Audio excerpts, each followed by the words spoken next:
नमस्कार बच्चों, मैं मोहम्मद अब्दुल समी, स्कूल असिस्टेंट हिंदी हिंदी द्वितीय भाषा कक्षा 10वीं के वीडियो पाठ में आप सभी का स्वागत है।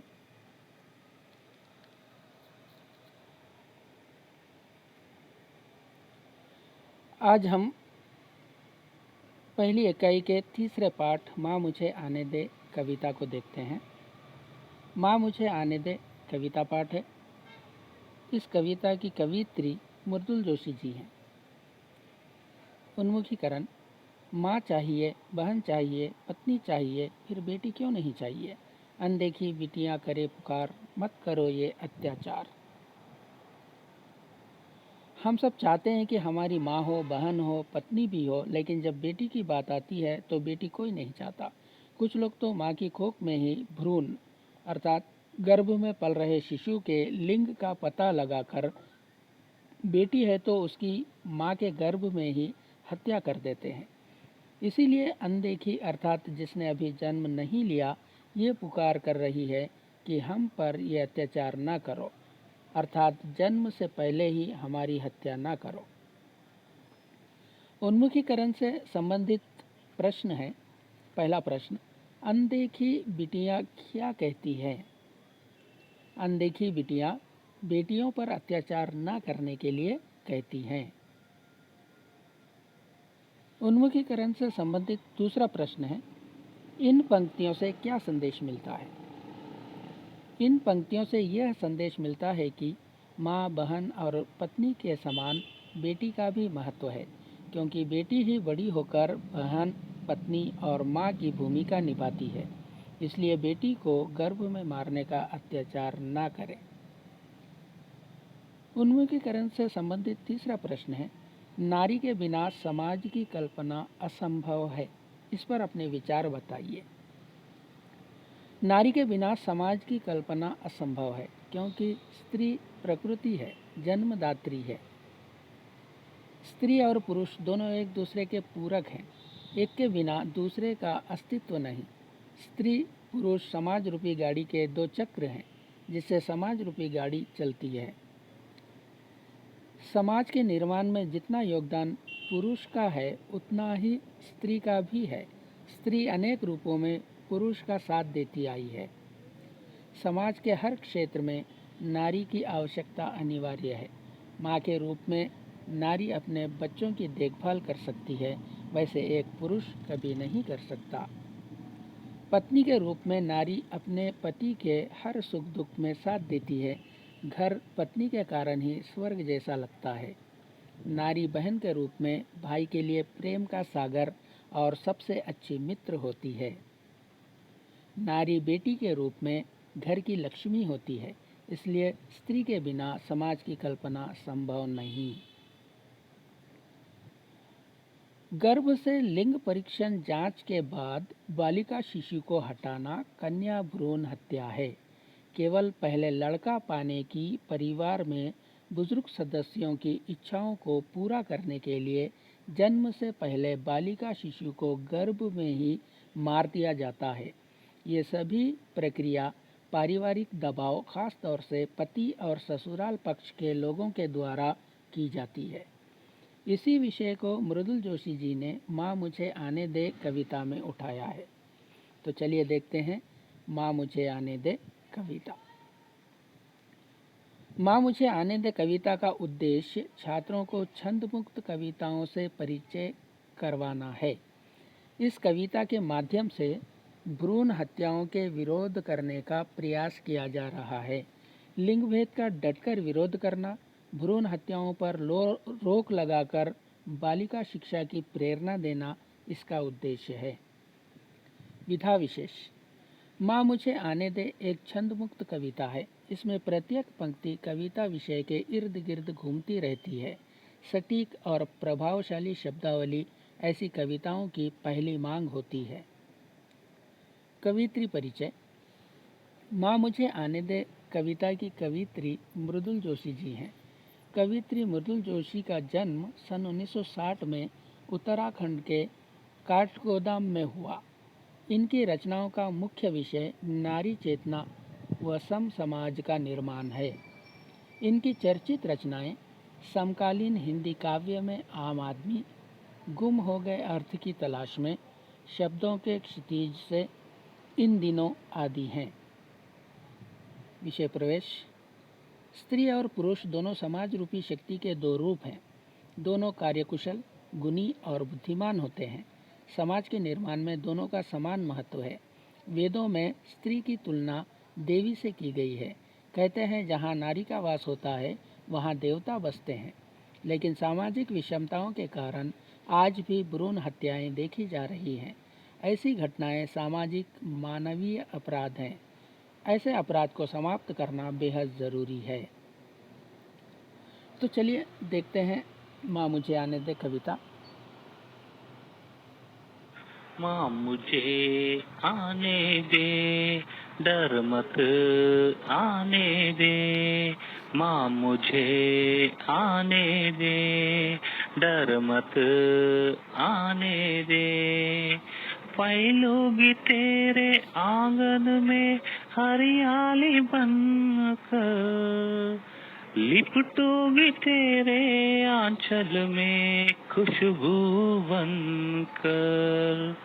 फैलूंगी तेरे आंगन में हरियाली बनकर, लिपटूंगी तेरे आंचल में खुशबू बनकर।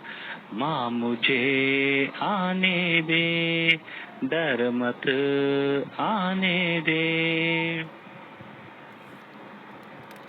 मेरी तिलक और ठुमकते कदमों में घर का सन्नाटा बिखर जाएगा। जो पसरा है पिता के दंभ, भाई की उद्दंडता के कारण सदियों से। माँ मुझे आने दे, डर मत आने दे। पोंछ दूंगी अंधेरा जो तेरे माथे की सिलवटों में सिमटा है, सिलवटों में सिमटा है। कभी कभी झर जाता है ओस की बूंदों सा, आंखों के कोरों से, आंखों के कोरों से। आने तो दे,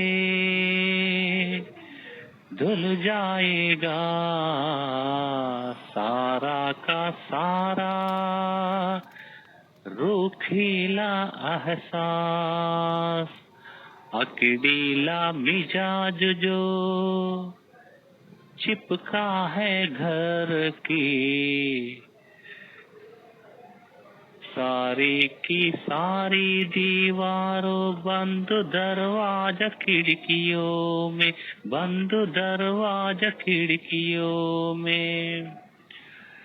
माँ तेरे आंखों में तैरते ये समुंदर, आसमान के अक्स मैंने देख लिए है माँ, मैंने देख लिए है माँ।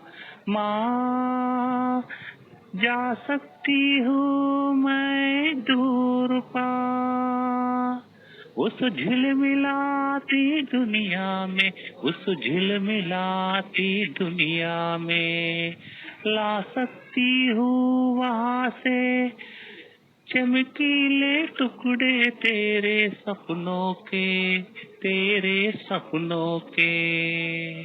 समुंदर की लहरों के तपेड़ों में ढूंढ सकती हूँ मैं, तपेड़ों में ढूंढ सकती हूँ मैं मोती और सीपे और नाविकों के किस्से, और नाविकों के किस्से।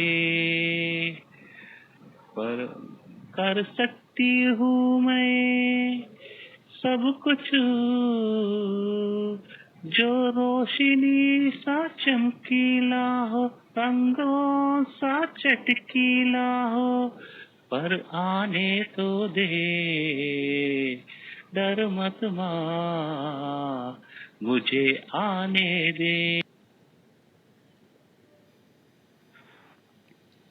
तो देखा बच्चों, बहुत ही सुंदर ध्वनि में, सुंदर स्वर के साथ इस कविता को गाया गया है।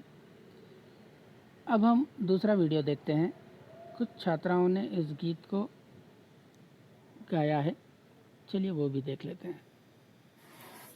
क्लास हिंदी, माँ मुझे आने दे, माँ मुझे आने दे, माँ मुझे आने दे, माँ मुझे आने दे, डर मत आने दे, फैलूंगी तेरे आंगन में हरियाली बनकर, लिपटूंगी तेरे आंचल में खुशबू भरकर, माँ मुझे आने दे, माँ मुझे आने दे, डर मत आने दे, मेरी गिलहू और डुबकते कदमों में घर का सन्नाटा बिगड़ जाएगा, माँ मुझे आने दे, माँ मुझे आने दे, डर मत आने दे, जो बसरा है पिता के दम, बाई की उद्दंडता के कारण सदियों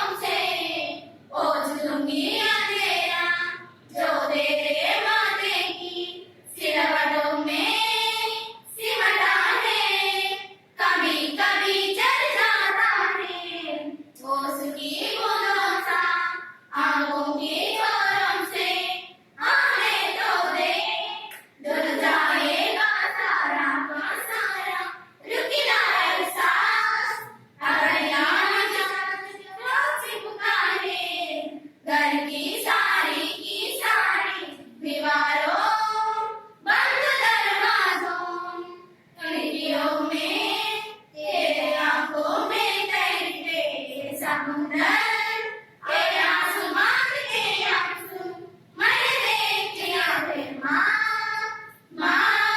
जा सकती हूँ मैं दूर बार उस खिलखिलाती दुनिया में, ला सकती हूँ वहाँ से चमकीले टुकड़े तेरे सपनों के, समुंदर की लहरों के अकड़ों में ढूंढ सकती हूँ मैं मोती और सीपी और नाविकों के रिश्ते कर सकती हूँ माँ, मैं सब कुछ हूँ जो रोशनी सा चमकीला, रंगों सा चमकीला हो, पर आने तो दे, डर मत माँ मुझे आने दे, माँ मुझे आने दे, डर मत आने दे।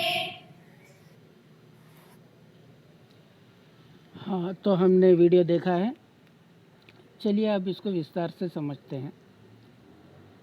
माँ मुझे आने दे, डर मत आने दे, फैलूंगी तेरे आंगन में हरियाली बनकर, लिपटूंगी तेरे आंचल में खुशबू बनकर। तो सबसे पहले शब्दार्थ देखते हैं। डर, डर का अर्थ है भय।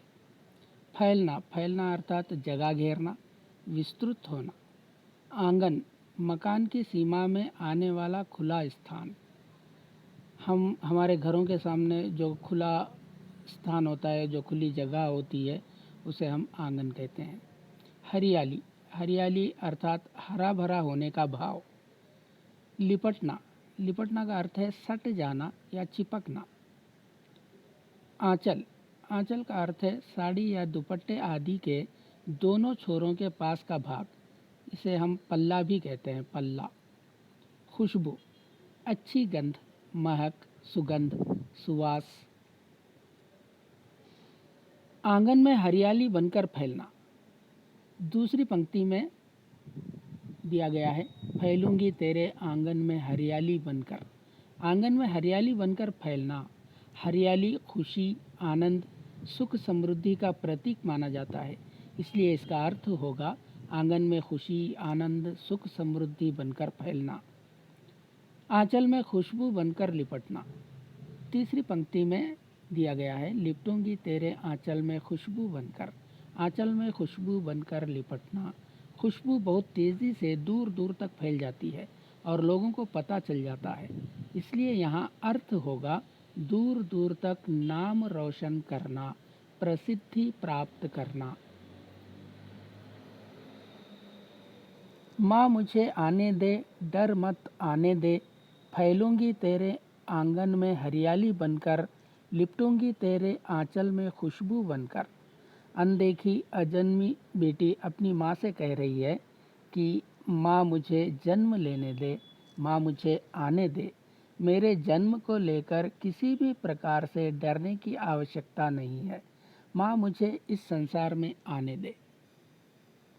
मैं तेरे आंगन में हरियाली बनकर फैलूंगी, अर्थात मेरे आने से घर आंगन में खुशियाँ, आनंद, सुख समृद्धि आएगी, मैं खुशियाँ लेकर आऊँगी।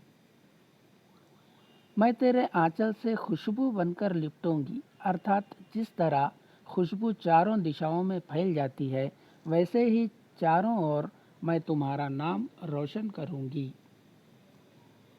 अगली 4 पंक्तियां लेते हैं। मेरी किलक और ठुमकते कदमों में घर का सन्नाटा बिखर जाएगा, जो पसरा है पिता के दंभ, भाई की उद्दंडता के कारण सदियों से। तो चलिए पहले शब्दार्थ देखते हैं। किलक, किलक छोटे बच्चों द्वारा हर्ष या आनंद की स्थिति में जोर से किंतु अस्पष्ट ध्वनि करना। छोटे बच्चे खुशी में जो आवाज़ निकालते हैं उसे किलक कहते हैं। उसी तरह ठुमक, ठुमक का अर्थ है बच्चों का उमंग में पैर पटक पटक कर चलना। छोटे बच्चे जब चलते हैं तो वो थोड़ा सा लड़खड़ाते हुए, पाँव टेढ़े डालते हुए पटक पटक कर चलते हैं, उसको ठुमकना कहते हैं। कदम, कदम का अर्थ है पैर, पाँव या डग। सन्नाटा, सन्नाटा का अर्थ ऐसा वातावरण जिसमें कोई शब्द या ध्वनि ना हो। नीरवता, निशब्दता, मौन, चुप्पी, निर्जनता, एकांतता। बिखरना, बिखरना का अर्थ है वस्तुओं का बेतरतीबी से इधर उधर फैलना, अलग अलग या दूर दूर होना। पसरना का अर्थ है विस्तृत होना, दूर तक व्याप्त हो जाना या फिर फैलना। दंभ, दंभ का अर्थ है घमंड, अहंकार, प्रतिष्ठा के लिए झूठा आडंबर या पाखंड। उद्दंडता, उद्दंडता का अर्थ है मनमानी करने का भाव, अक्खड़पन, जिद्दी स्वभाव, दुस्साहस, किसी से ना दबने वाला भाव या फिर दुष्टता।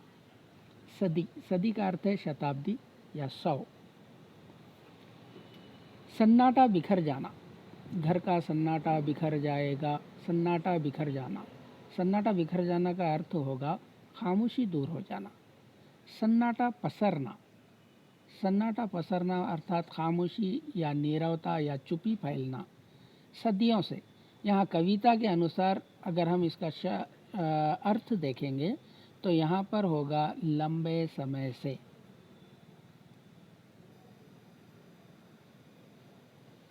मेरी किलक और ठुमकते कदमों में घर का सन्नाटा बिखर जाएगा, जो पसरा है पिता के दंभ, भाई की उद्दंडता के कारण सदियों से।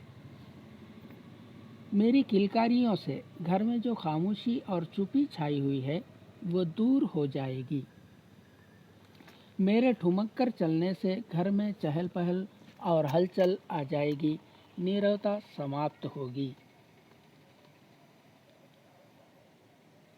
समाज में झूठी प्रतिष्ठा, आडंबर और दिखावे की शान के लिए पिताजी जो भाई की जिद कर रहे हैं, इसी कारण घर में लंबे समय से सन्नाटा, खामोशी और नीरवता फैला हुआ है। मैं इसे दूर कर दूंगी माँ। यहाँ पर बेटी अपने पिता की ओर इशारा कर रही है कि पिताजी झूठे आडंबर, दिखावा या प्रतिष्ठा के लिए, समाज में बड़ेपन के लिए जिद कर रहे हैं कि उन्हें बेटा चाहिए, बेटी नहीं। लेकिन जब मैं घर में आऊँगी तो घर में जो सन्नाटा, खामोशी और नीरवता फैला हुआ है, इसे मैं दूर कर दूँगी। अगली दो पंक्तियां लेते हैं। पोंछ दूंगी अंधेरा जो तेरे माथे की सिलवटों में सिमटा है, कभी कभी झर जाता है ओस की बूंदों सा आँखों की कोरों से। शब्दार्थ देखते हैं। पोंछना, पोंछना अर्थात साफ करना, दूर करना। अंधेरा, अंधेरा अर्थात प्रकाश रहित। माथा, माथा का अर्थ है सिर का ऊपरी भाग या मस्तक। सिलवट, सिलवट का अर्थ है सुकड़ने से पड़ी हुई लकीर, चुनट, बल, शिकन। हाँ, माथे पर हमें जो लकीरें दिखाई देती हैं उसे हम सिलवट कहते हैं। सिमटना, सिमटना अर्थात वस्तु का थोड़े स्थान में आ जाना, इधर उधर बिखरी हुई वस्तु का एक स्थान पर एकत्र होना, इकट्ठा होना। झरना, झरना अर्थात ऊपर से नीचे की ओर गिरना। ओस की बूंद, रात्रि में ठंडी हुई हवा की आर्द्रता या नमी जो जल कणों या छोटी बूंदों के रूप में तल पर जमी हुई दिखाई देती है, उसे शबनम भी कहते हैं। कोर, कोर अर्थात किनारा, किसी वस्तु की किनारी, धार, कोना, गोशा। आँख की कोर, आँख की कोर अर्थात आँखों के किनारे। अंधेरा पोंछ देना का अर्थ इस कविता के अनुसार अगर हम देखेंगे तो दुख या कष्ट दूर कर देना। अंधेरा दुख या कष्ट का प्रतीक माना जाता है, इसलिए इसका अर्थ होगा दुख या कष्ट दूर कर देना। माथे की सिलवटों में सिमटना अर्थात भाग्य में लिखा जाना। माथे की सिलवटों को भाग्य की रेखाएं माना जाता है, इसलिए इसका अर्थ होगा भाग्य में लिखा जाना। पोंछ दूंगी अंधेरा जो तेरे माथे की सिलवटों में सिमटा है, कभी कभी झर जाता है ओस की बूंदों सा आँखों की कोरों से। तेरे भाग्य में जो दुख, उदासी और पीड़ा एकत्र हो गए हैं और वो दुख, उदासी और पीड़ा तेरी आँखों के किनारों से कभी कभी आंसू बनकर टपक जाता है, उसे मैं पोंछ दूंगी अर्थात तेरे सारे दुख और कष्ट दूर कर दूंगी। अजन्मी बेटी, अनदेखी बेटी अपनी माँ से कह रही है कि तेरी आँखों में जो आंसू है, तेरे भाग्य में जो दुख और कष्ट लिखे गए हैं, उन सबको मैं पोंछ दूंगी अर्थात दूर कर दूंगी। तेरे सारे दुख और कष्ट मैं दूर कर दूंगी। अगले 3 पंक्तियां लेते हैं। आने तो दे धुल जाएगा सारा का सारा रूखीला एहसास, अकड़ीला मिजाज जो चिपका है घर की सारी दीवारों, बंद दरवाज़ों, खिड़कियों में। शब्दार्थ। धुल जाना, धुल जाना का अर्थ है साफ हो जाना, दूर होना। सारा का सारा, कुल, समस्त, सब, पूरा, सारा, संपूर्ण, पूर्ण, पूरा का पूरा, समूचा। रूखीला, रूखीला का अर्थ है शुष्क, नीरस, रसहीन, खुरदरा, प्रेम शून्य अथवा स्नेहहीन, कठोर, उदासीन, विरक्त। एहसास, एहसास का अर्थ है अनुभव, संवेदन, ध्यान, ख्याल। अकड़ीला, अकड़ीला का अर्थ है तनावपूर्ण। मिजाज, मिजाज का अर्थ है स्वभाव, प्रकृति, प्रवृत्ति। चिपकना, चिपकना का अर्थ है किसी वस्तु का दूसरी वस्तु से सटना या मिलना, लिपटना। रूखीला एहसास धुल जाना, रूखीला एहसास धुल जाना, यहाँ कविता के अनुसार अगर हम शब्द देखेंगे, शब्द के अर्थ देखेंगे तो रूखीला एहसास धुल जाना का अर्थ होगा नीरसता दूर हो जाना। अकड़ीला मिजाज, अकड़ीला मिजाज का अर्थ है तनावपूर्ण वातावरण, तनावपूर्ण स्वभाव। चिपका रहना, चिपका रहना अर्थात लिपटा रहना या फैला रहना। दीवार, बंद दरवाजे और खिड़कियाँ, ये हम इन्हें प्रतीकों के रूप में देख सकते हैं। जैसे एक घर को दीवार, खिड़कियाँ, दरवाजे सब होते हैं, वैसे ही एक परिवार में बहुत सारे सदस्य होते हैं, तो इसका अर्थ होगा परिवार के अन्य सदस्य, जैसे दादा, दादी, चाचा, बुआ आदि। हाँ, ये सब दीवार, बंद दरवाजे और खिड़कियाँ इन्हीं के प्रतीक हैं। आने तो दे धुल जाएगा सारा का सारा रूखीला एहसास, अकड़ीला मिजाज जो चिपका है घर की सारी दीवारों, बंद दरवाज़ों, खिड़कियों में। अंधे की बेटी कह रही है, मुझे आने तो दे माँ, घर की सारी नीरसता दूर हो जाएगी। घर के अन्य सदस्य के बीच जो तनाव घिर गया है वो सब दूर हो जाएगा। अगली दो पंक्तियां देखते हैं। तेरी आंखों में तैरते ये समुंदर, ये आसमान के अक्स मैंने देख लिए हैं माँ। शब्दार्थ देखते हैं। तैरना, तैरना अर्थात पानी के ऊपर डूबे बिना बने रहना। समुंदर, एक विशाल जलराशि जो पृथ्वी पर प्रायः 3/4 हिस्सों में व्याप्त है। सागर, अम्बुधि, जलधि, रत्नाकर, किसी वस्तु का बहुत बड़ा आगार या भंडार, उसे भी हम समुंदर कहते हैं। आसमान, आसमान का अर्थ है आकाश या गगन। अक्स, अक्स का अर्थ है छाया, प्रतिबिंब, परछाई, तस्वीर, चित्र। कविता के अनुसार अगर हम शब्दों के अर्थ देखेंगे तो आंखों में तैरते समुंदर, आंखों में तैरते समुंदर का अर्थ है आंखों में भरे आंसू। आसमान के अक्स, आसमान के अक्स का अर्थ होगा खालीपन या उदासी। यहाँ पर आसमान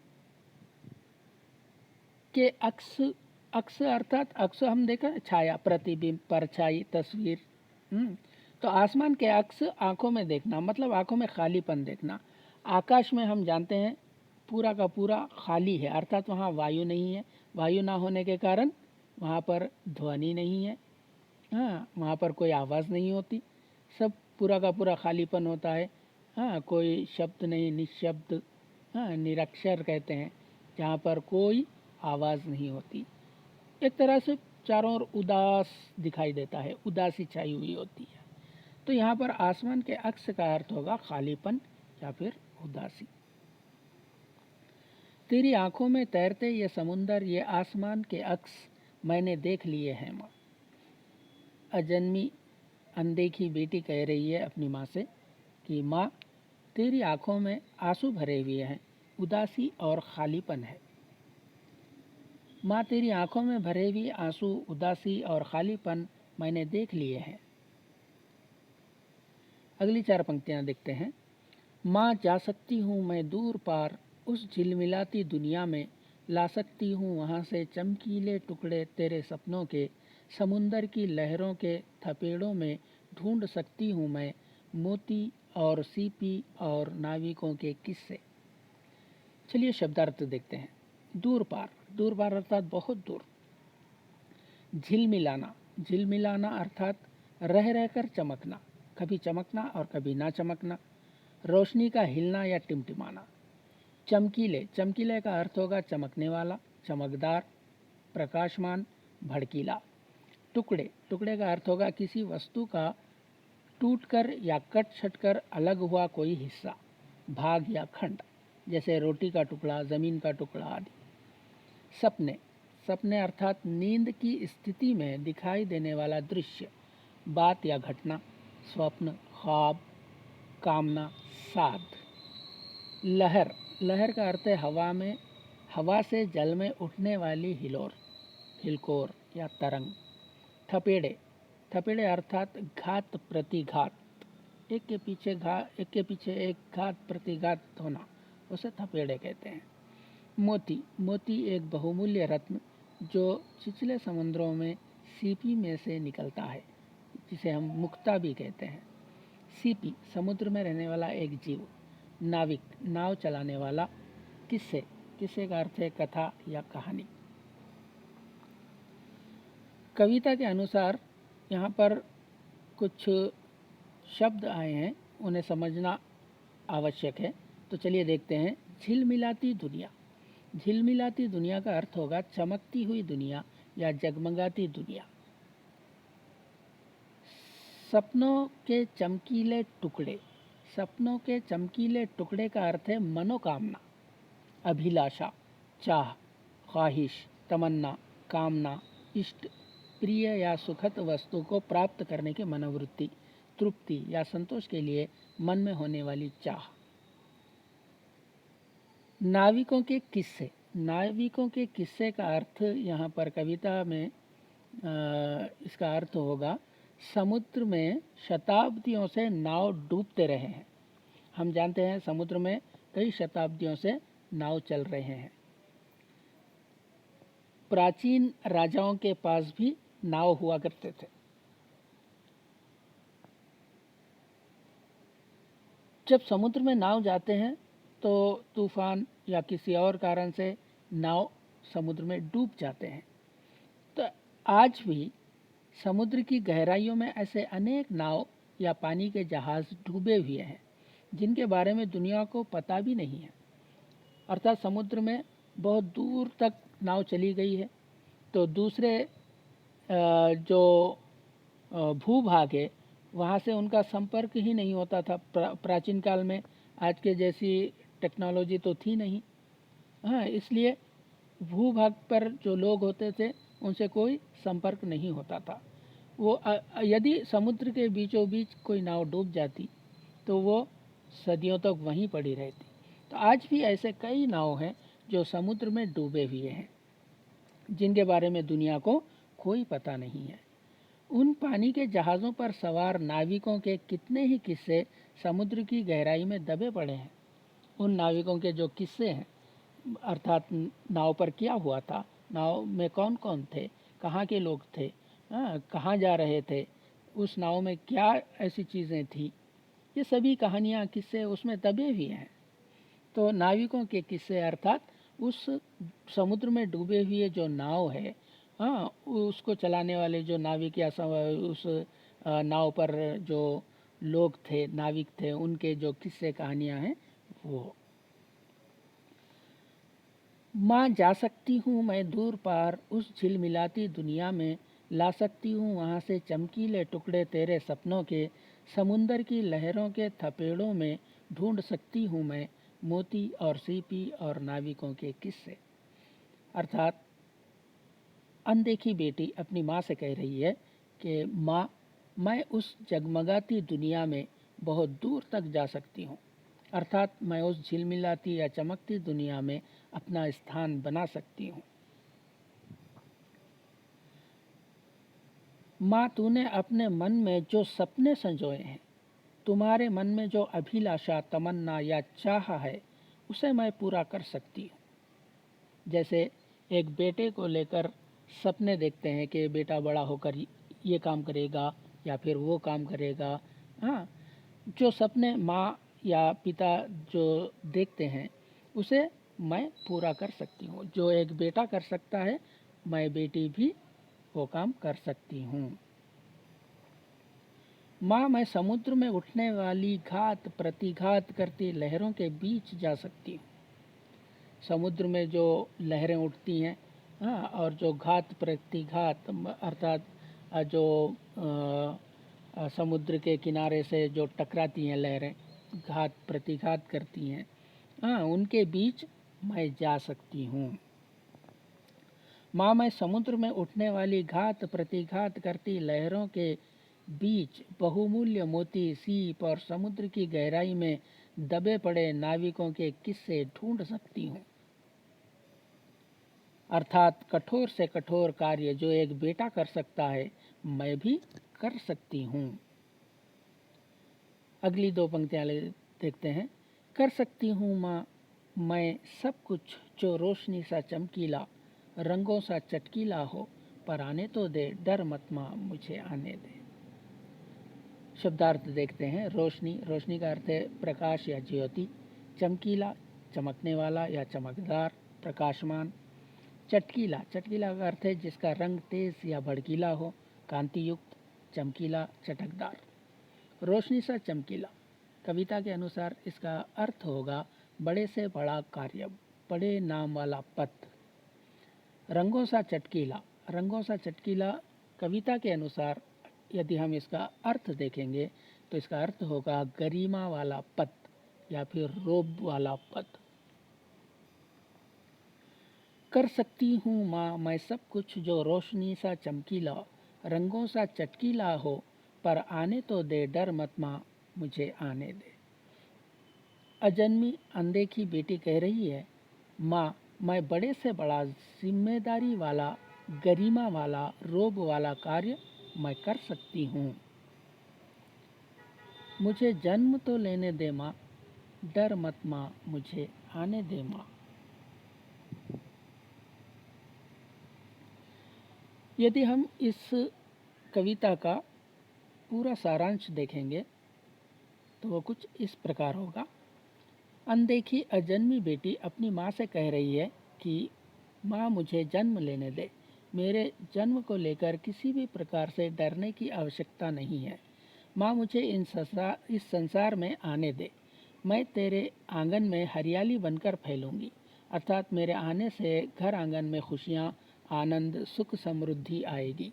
मैं खुशियाँ लेकर आऊँगी। मैं तेरे आंचल से खुशबू बनकर लिपटूंगी, अर्थात जिस तरह खुशबू चारों दिशाओं में फैल जाती है, वैसे ही चारों ओर मैं तुम्हारा नाम रोशन करूंगी। मेरी किलकारियों से घर में जो खामोशी और चुप्पी छाई हुई है, वो दूर हो जाएगी। मेरे ठुमक कर चलने से घर में चहल पहल और हलचल आ जाएगी। नीरवता समाप्त होगी। समाज में झूठी प्रतिष्ठा, आडंबर और दिखावे की शान के लिए पिताजी जो भाई की जिद कर रहे हैं, और इसी कारण घर में लंबे समय से सन्नाटा, खामोशी और नीरवता फैला हुआ है, मैं उसे दूर कर दूंगी। माँ, तेरे भाग्य में जो दुख, उदासी और पीड़ा एकत्र हो गए हैं, और वो दुख, उदासी और पीड़ा तेरी आंखों के किनारों से कभी कभी आंसू बनकर टपक जाता है, उसे मैं पोंछ दूंगी, अर्थात तेरे सारे दुख और कष्ट दूर कर दूंगी। मुझे आने तो दे माँ, घर की सारी नीरसता दूर हो जाएगी। घर के अन्य सदस्य के बीच जो तनाव घिर गया है, वो सब दूर हो जाएगा। माँ, तेरी आंखों में आंसू भरे हुए हैं, उदासी और खालीपन है।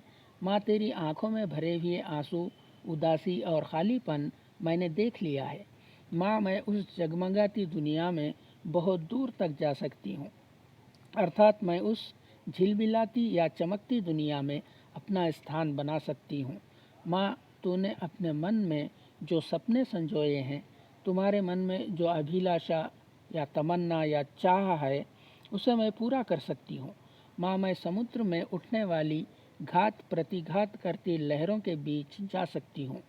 माँ, मैं समुद्र में उठने वाली घात प्रतिघात करती लहरों के बीच बहुमूल्य मोती, सीप और समुद्र की गहराई में दबे पड़े नाविकों के किस्से ढूंढ सकती हूँ, अर्थात कठोर से कठोर कार्य जो एक बेटा कर सकता है, मैं भी कर सकती हूँ।